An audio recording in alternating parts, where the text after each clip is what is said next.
हिंदी व्याकरण, उसमें उपयोजित लेखन, इसमें पत्र लेखन के बारे में अध्ययन करेंगे। तो पत्र लेखन जो कि परीक्षा में हमें 5 अंक के लिए पूछा जाता है, तो पत्र लेखन कैसे करें, पत्र लेखन करते समय कौन कौन सी बातें ध्यान में रखें, ये सारी बातें उदाहरण के साथ आज हम इस वीडियो के माध्यम से देखने वाले हैं।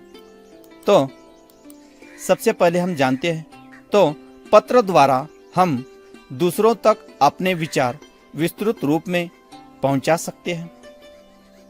तो पत्र के प्रकार, तो कुल मिलाकर पत्र के 2 प्रकार हैं। उसमें पहला है औपचारिक पत्र और दूसरा जो है वह है अनौपचारिक पत्र। अनौपचारिक पत्र को हम घरेलू पत्र भी कहते हैं। जो पत्र हम अपने रिश्तेदार, सगे संबंधी, दोस्त, सहेली, इसे जो खत भेजते हैं वह अनौपचारिक पत्र होता है। तो औपचारिक पत्र के बारे में हम देखेंगे। तो ऐसे पत्र प्रार्थना पत्र, शिकायत पत्र, व्यावसायिक पत्र, सुझाव पत्र जो प्रकाशक, व्यावसायिक, विक्रेता, अधिकारियों को लिखा जाता है उन्हें औपचारिक पत्र कहते हैं। औपचारिक पत्र किसे लिखा जाता है? जो कि प्रकाशक, व्यावसायिक, विक्रेता, अधिकारियों को लिखा जाता है, इन्हें औपचारिक पत्र कहते हैं। इन पत्र में लिखने वाले का संबंध भेजने वाले से कभी भी नहीं होता। तो ये औपचारिक पत्र के बारे में हमने जानकारी ले ली है।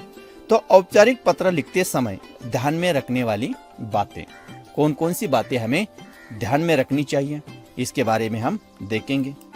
तो पहली जो बात है वह इस प्रकार है, औपचारिक पत्र नियमों में बंधे हुए होते हैं। औपचारिक पत्र नियमों में बंधे हुए होते हैं। इसके साथ साथ औपचारिक पत्रों में अनावश्यक बातों का उल्लेख नहीं किया जाता। तीसरी बात है, पत्र का आरंभ और अंत प्रभावशाली, आकर्षक होना चाहिए। औपचारिक पत्र लिखते समय पत्र का आरंभ मतलब शुरुआत और पत्र का अंत दोनों आकर्षक एवं प्रभावशाली होना चाहिए।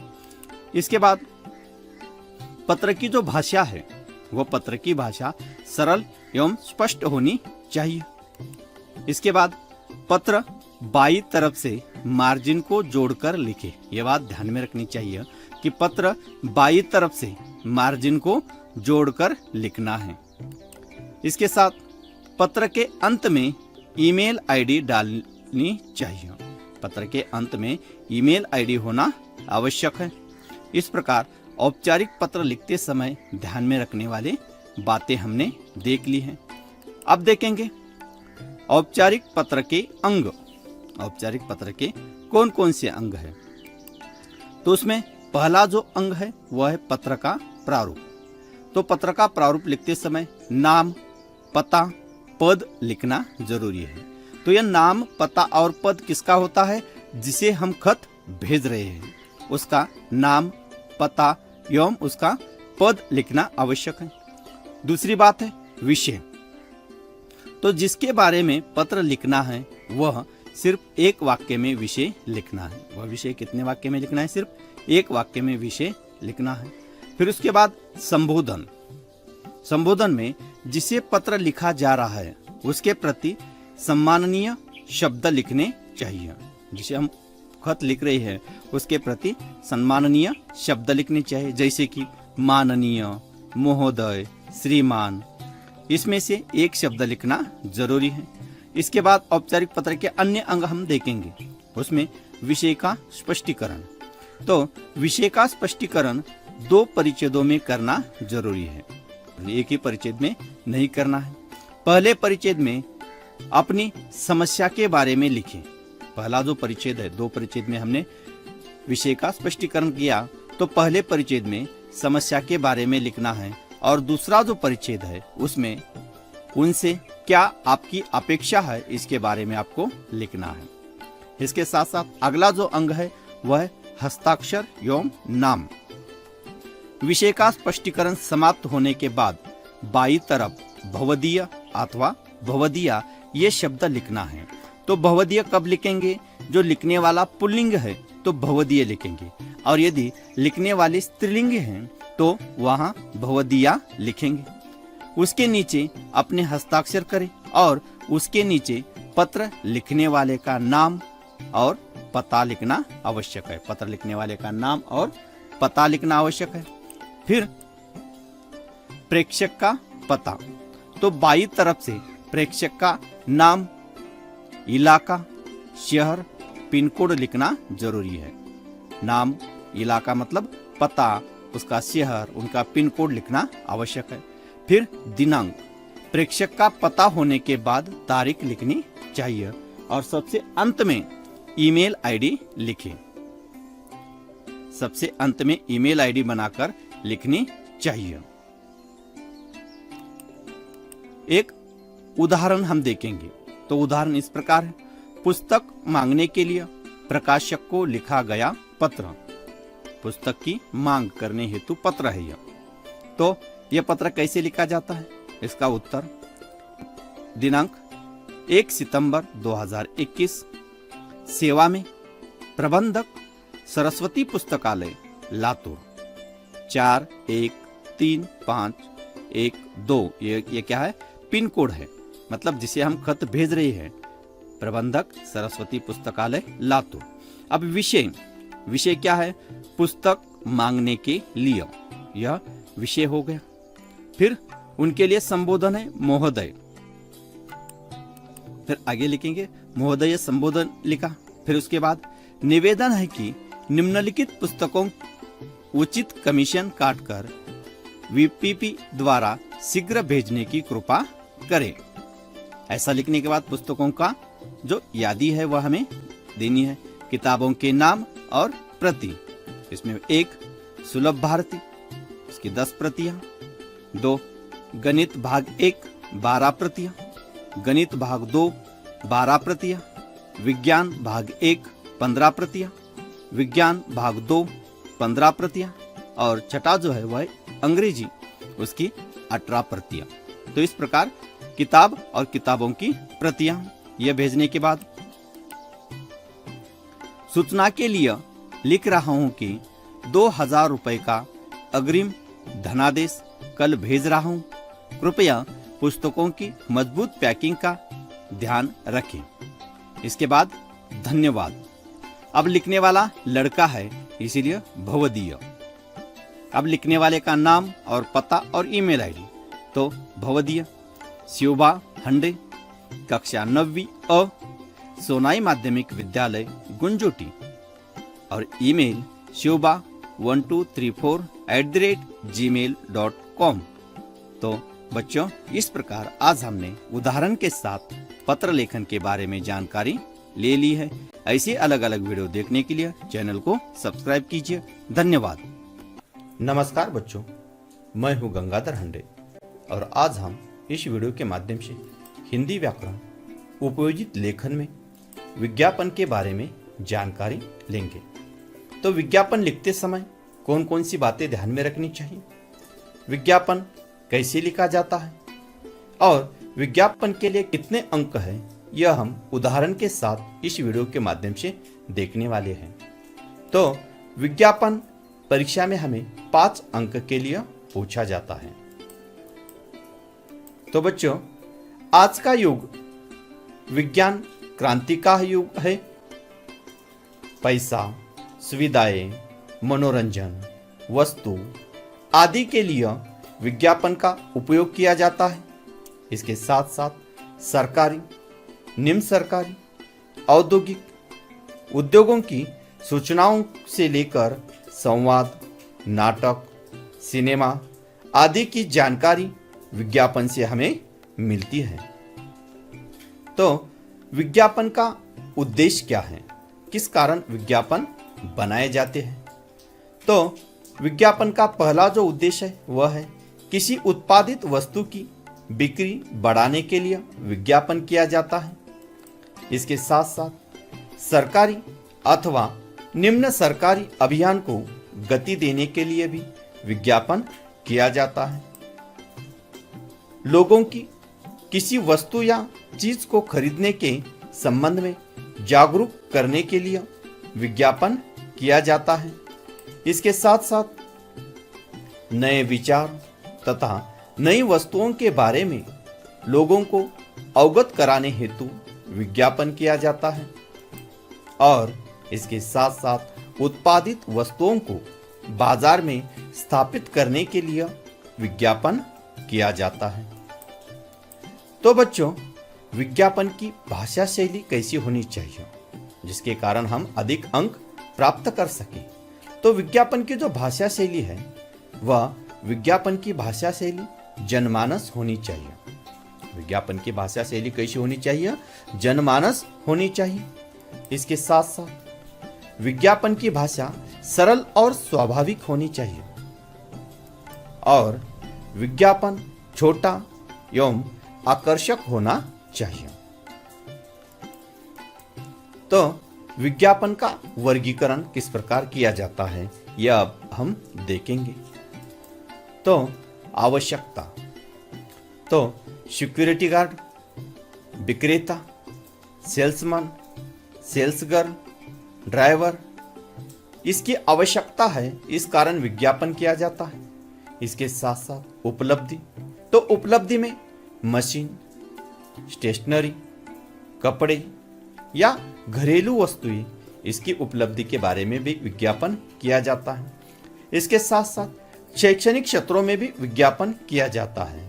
तो जैसे कि कोचिंग क्लासेस, एडमिशन प्रवेश, कॉलेज, इसका भी विज्ञापन हम देखते हैं।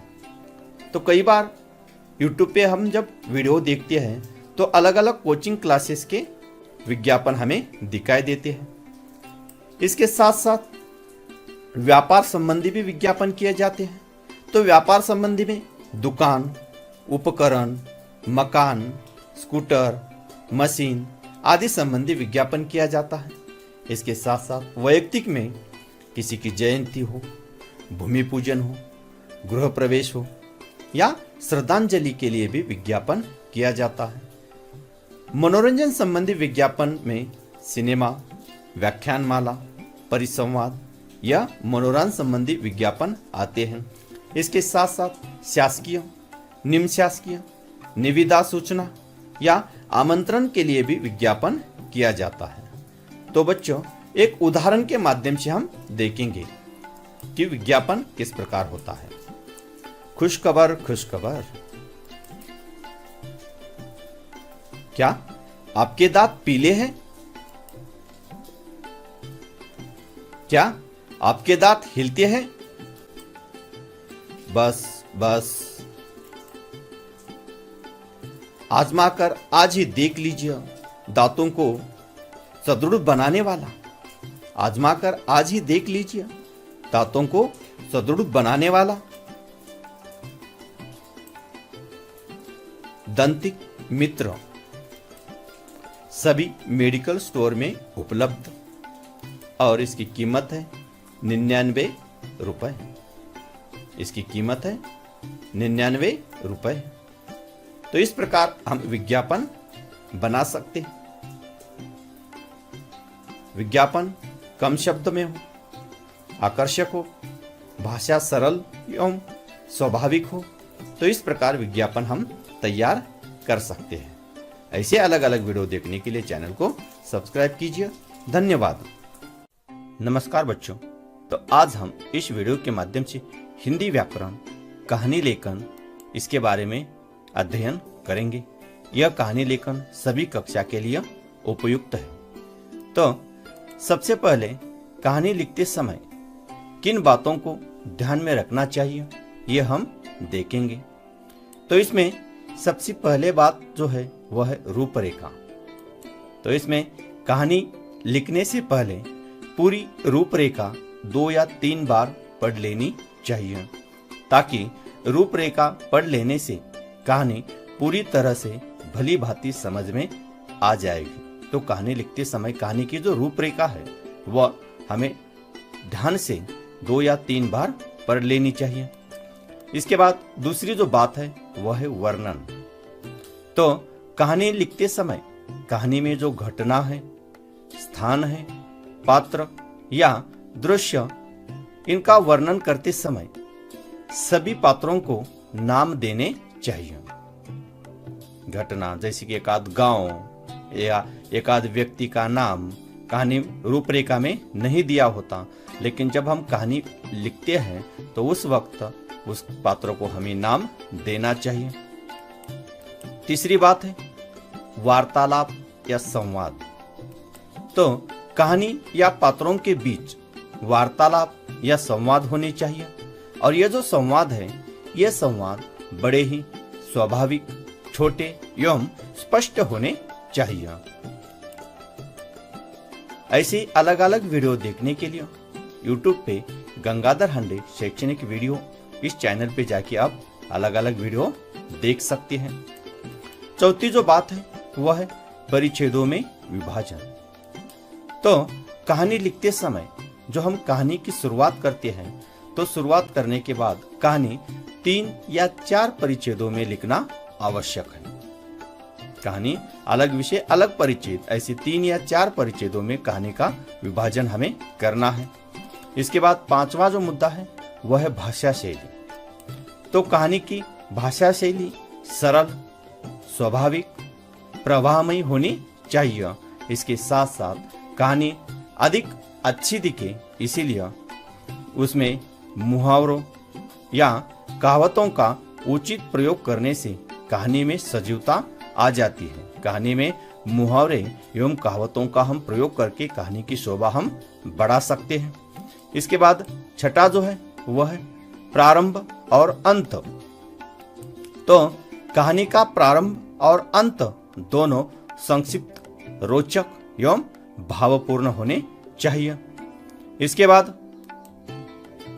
7वां जो है वह है सबसे महत्वपूर्ण जो मुद्दा है वह है शीर्षक और सीख।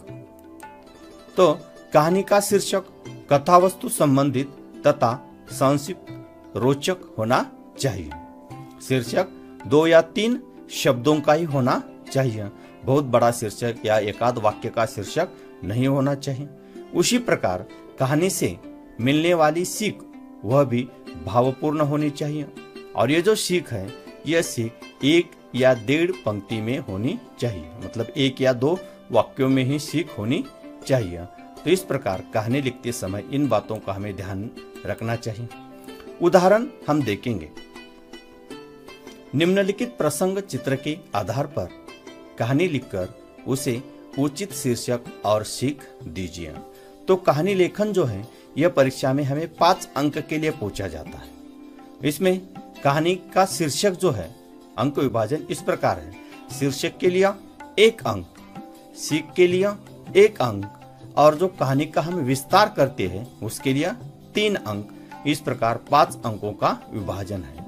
तो इस प्रकार ये जो मुद्दे दिए हैं इन के आधार पर हमें कहानी लिखनी है। मुद्दे इस प्रकार हैं। श्याम नामक लड़का, खेलना कूदना, पढ़ाई में ध्यान न देना, परीक्षा में अनुत्तीर्ण, माता पिता का फटकार, घर छोड़कर जाना, प्यास लगना, कुएं के पास जाना, रस्सी के निशान देखना, पढ़ाई में मन लगाना, माता पिता को खुशी, वार्षिक परीक्षा में प्रथम। और ये जो कहानी है इस कहानी से जो हमें मिली सीख है यह सीख हमें लिखनी है। तो इसके आधार पर जो कहानी है कहानी इस प्रकार है।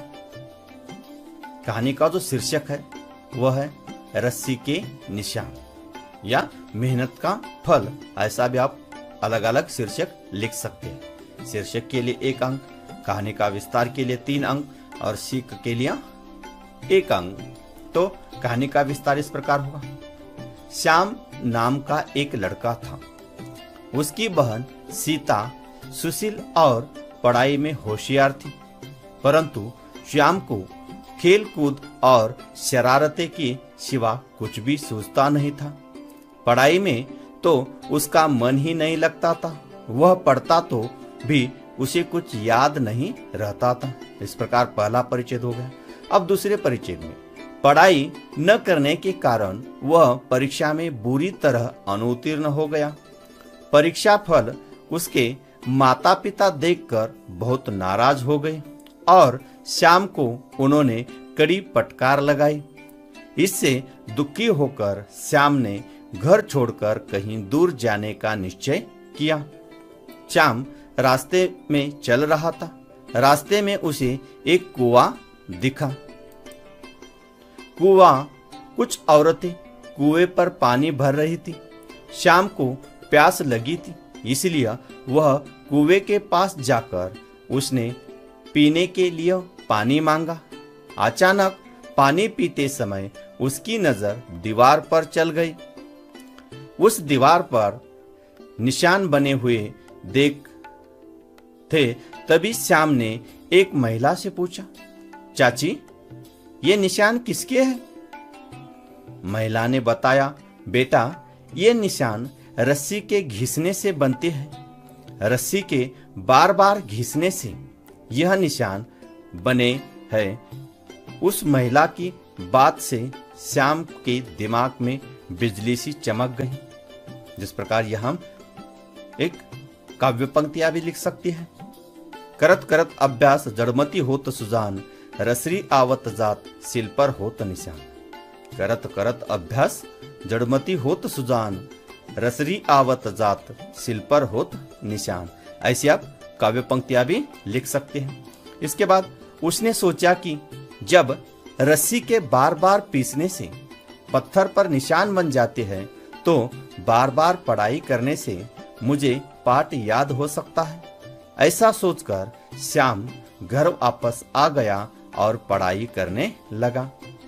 श्याम में आया ये परिवर्तन देख उसके माता पिताजी का खुशी का ठिकाना न रहा।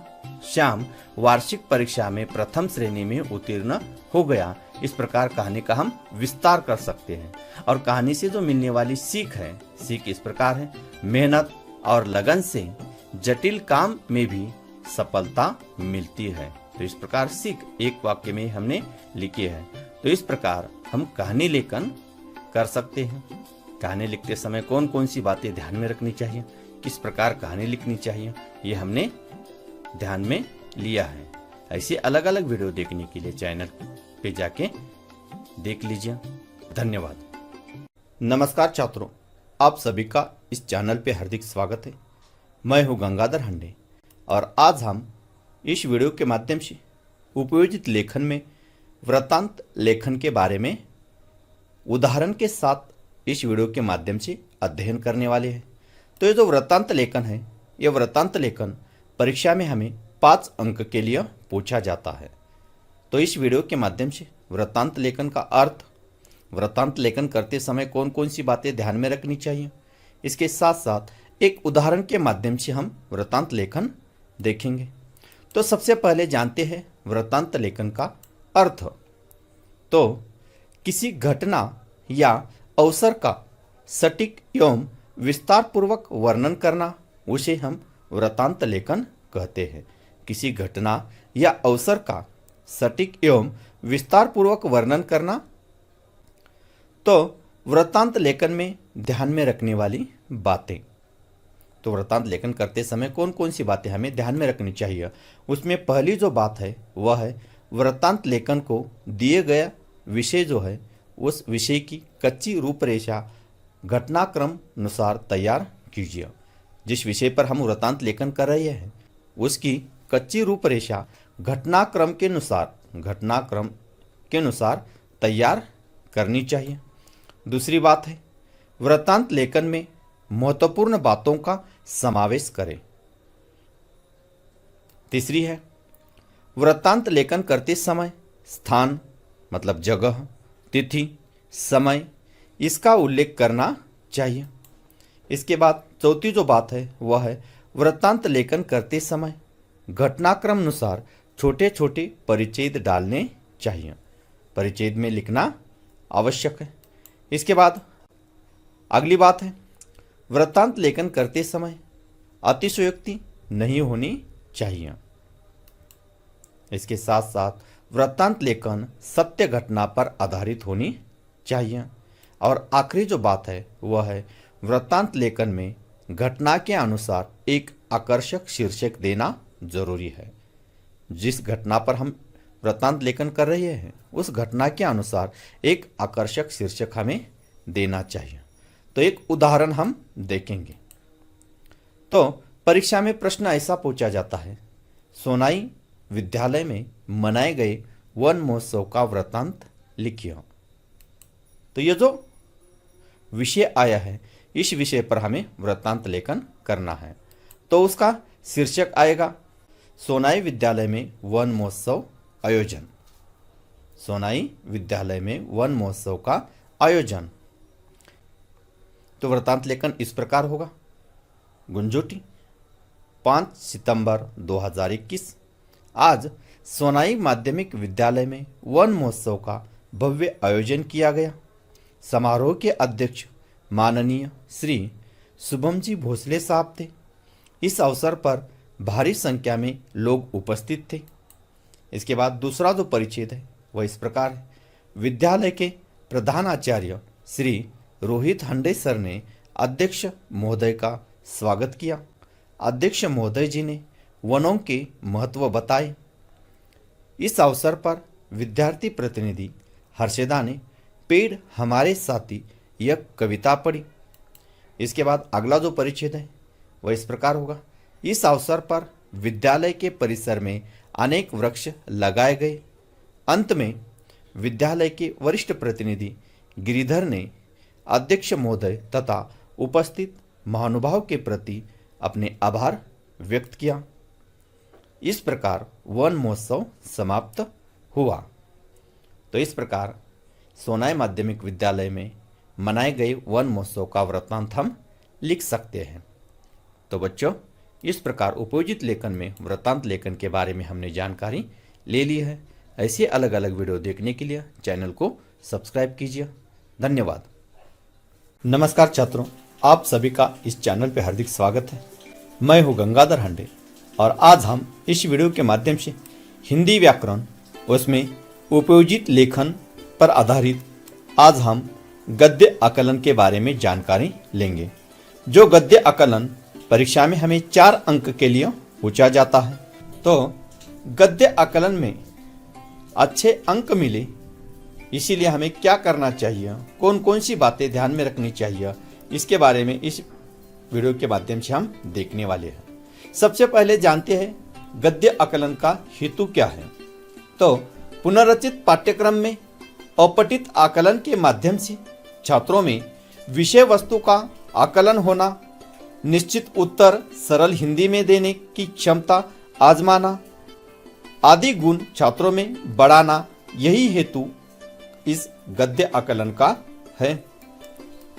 तो बच्चों, गद्य आकलन करते समय ध्यान में रखने वाली बातें जिसके कारण हमें अच्छे अंक मिले, वह बातें कौन सी हैं, यह अब हम देखेंगे।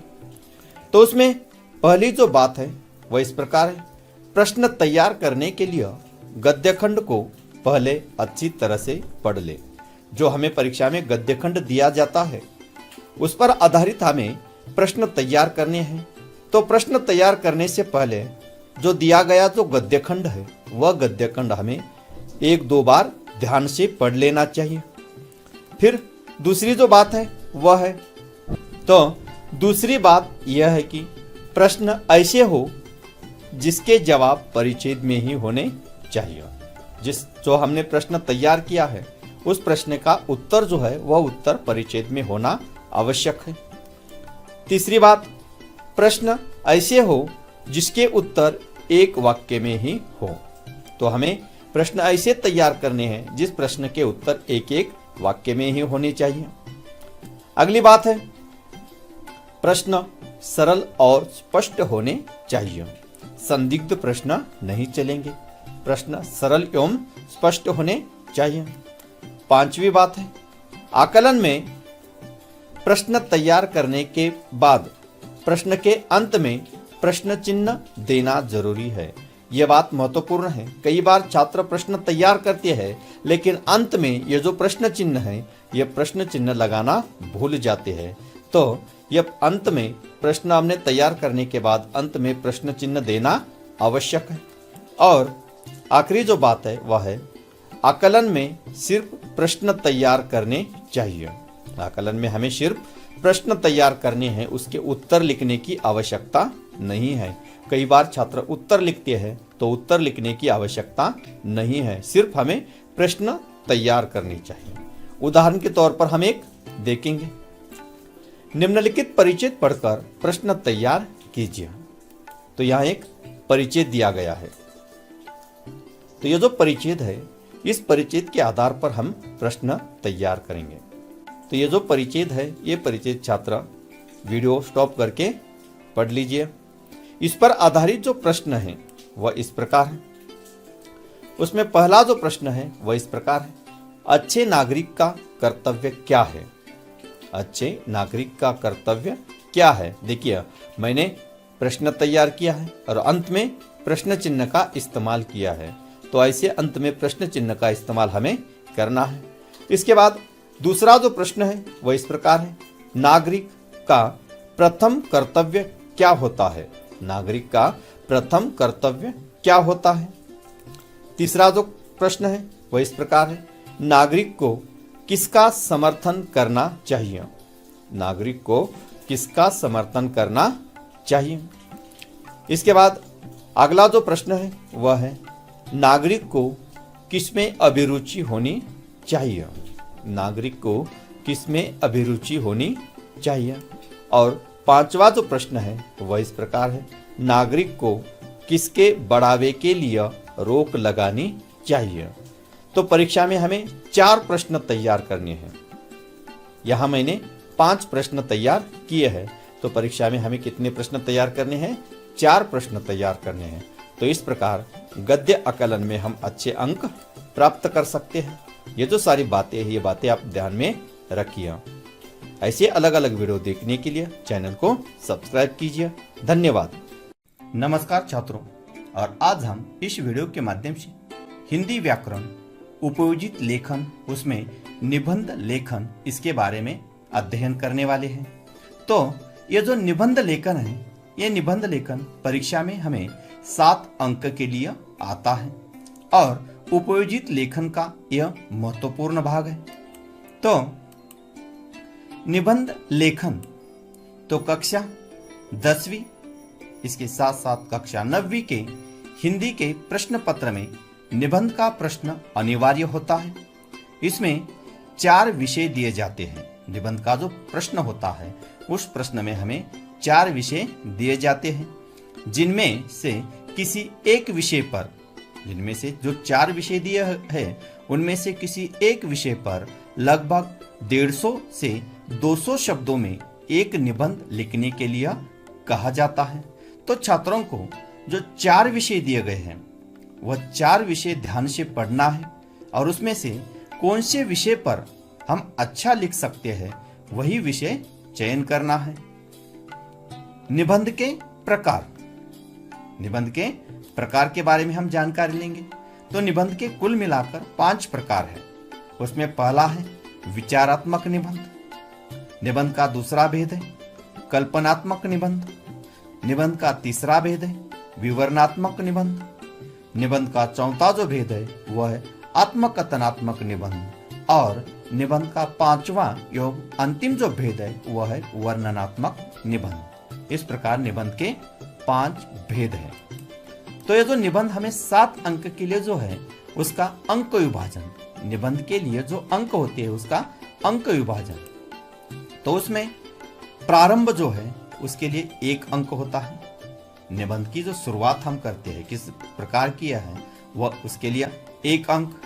फिर विषय का प्रतिपादन, जिस विषय पर निबंध है उसका किस प्रकार हमने विश्लेषण किया है, प्रतिपादन किया है, उसके लिए 4 अंक होते हैं।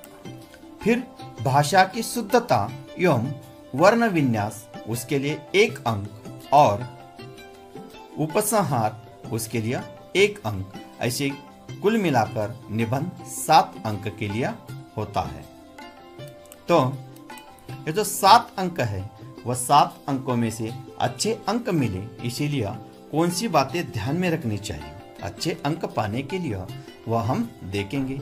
निबंध लेखन करते समय हमें ज्यादा से ज्यादा अंक मिले, इसीलिए ध्यान में रखने वाले बातों का हम अध्ययन करेंगे। कौन कौन सी बातें हमें ध्यान में रखनी चाहिए। उसमें पहली जो बात है वह है सबसे पहले निबंध के विषय पर सोच विचार कर उनकी रूपरेखा तैयार करनी चाहिए। जो निबंध के जो 4 विषय दिए जाते हैं उन 4 विषयों में से कौन से विषय पर हम अच्छा लिख सकते हैं वह विचार करना है और उसकी रूपरेखा हमें तैयार करनी चाहिए। यह पहली बात हमें ध्यान में आई। फिर दूसरी जो बात है वह है निबंध का प्रारंभ मतलब शुरुआत आकर्षक और स्वाभाविक होनी चाहिए। निबंध का प्रारंभ आकर्षक एवं स्वाभाविक होना चाहिए। निबंध का प्रारंभ करते समय निबंध के प्रारंभ के लिए हमें 1 अंक है तो वह अंक हमें अच्छे मिले, इसीलिए निबंध का प्रारंभ किसी उदाहरण या चुटकुले, शेरो शायरी, विषय संबंधित एकाध कविता या कविताओं की पंक्तियों से किया जा सकता है। निबंध की जो शुरुआत है एकाध उदाहरण देकर या एकाध चुटकुला बताकर या शेरो शायरी से या विषय के संबंधित कविता की पंक्तियों से निबंध की शुरुआत करनी चाहिए, जिसके कारण प्रारंभ के जो 1 अंक है वह हमें मिल सके। इसके बाद दूसरी जो बात है निबंध के मध्य भाग के मुद्दों को ऐसे ढंग से रखना चाहिए जिससे पूरे विषय का प्रतिपादन हो सके। निबंध के प्रस्तुत विचार स्पष्ट एवं सकारात्मक होने चाहिए। तो निबंध का जो विषय प्रतिपादन है उसके लिए हमें 4 अंक है। तो ये इसीलिए ये जो बात है इस बात को हमें ध्यान में रखनी चाहिए कि विषय का मध्य निबंध का जो मध्य है मध्य भाग के जो मुद्दे उस मुद्दों को अच्छे ढंग से रखना चाहिए, जिसके कारण जिस विषय पर हम निबंध लिख रहे हैं उस पूरे विषय का प्रतिपादन हो सके और वो जो विचार है वह स्पष्ट एवं सकारात्मक होनी चाहिए। इसके बाद अगला है निबंध का अंत। निबंध का अंत आकर्षक, भावपूर्ण एवं अर्थपूर्ण होना चाहिए। निबंध का अंत भावपूर्ण, अर्थपूर्ण और आकर्षक होना चाहिए। इसके बाद निबंध के अलग अलग मुद्दों को नए परिच्छेद में लिखना जरूरी है। कई बार छात्र एक बार निबंध लिखना शुरू किया तो अंत तक एक ही परिच्छेद में लिखते हैं, तो ये गलती नहीं करनी चाहिए। 3-4 परिच्छेद में हमें निबंध लिखना है, अलग विषय, अलग मुद्दा, अलग परिचय। इस प्रकार नए परिच्छेद अलग अलग परिच्छेदों में उसका विभाजन, निबंध का विभाजन हमें करना है, जिसके कारण अच्छे अंक हम प्राप्त कर सकते हैं। इसके बाद अगला है निबंध के जो वाक्य हैं वह वाक्य छोटे होने चाहिए। इसके साथ साथ अर्थपूर्ण और सबसे महत्वपूर्ण बात जो है वह है व्याकरण की दृष्टि से वह योग्य होनी चाहिए। व्याकरण की दृष्टि से वह योग्य वाक्य छोटे, अर्थपूर्ण और व्याकरण की दृष्टि से योग्य होने चाहिए। और इसके बाद अंतिम जो मुद्दा है वह निबंध के बीच बीच निबंध को अलंकारित करना है, अच्छे अंक हमें प्राप्त करना है। तो उसके लिए निबंध के बीच बीच मुहावरे, कविता, कहावतें, तुलना आदि का उपयोग उचित स्थान और उचित तरीके से करना चाहिए। नहीं तो मुहावरे का प्रयोग करना है तो कौन से भी मुहावरे नहीं चलेगा। उचित स्थान मतलब उचित जगह और उचित तरीके से उसका हमें प्रयोग करना है। मुहावरे, कविता, कहावतों का हमें प्रयोग करना है। तो छात्रों, इस प्रकार आज हमने निबंध लेखन के बारे में जानकारी ले ली है। अगले वीडियो में अगला उपयोजित लेखन लेकर आएंगे। इसी प्रकार ऐसे अलग अलग वीडियो देखने के लिए चैनल को सब्सक्राइब कीजिए। धन्यवाद।